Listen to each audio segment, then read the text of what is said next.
Kai, kai, ya kamata yau wannan injiya Usaini yake.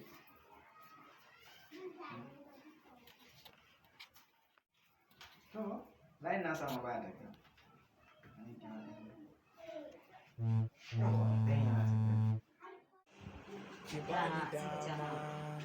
A'a, Allah sarki.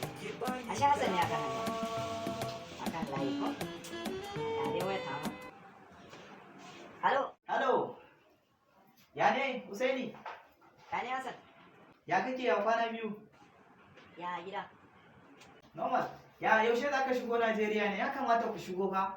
Zaɓe fa saura kwanaki kaɗan ya rage. A zan shigo, in Allah ya yarda zan shigo. Baka da matsala ai. Haba. Ai, ni Da sama har ƙasa sai mun canja.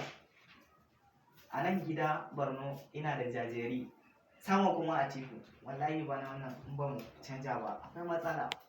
Mun gaji da su ne. Matsalan yau daban na gobe daban, na jibi daban. Abu ya gici ya gici yawa, to abin da za a yi. Kawai in ka shigo za mu gama. Yanzu ma ina son je umma ta aike ni wani waje zan je in dawo. Zan je bakin kasuwa ne zan karɓo mata wani sako.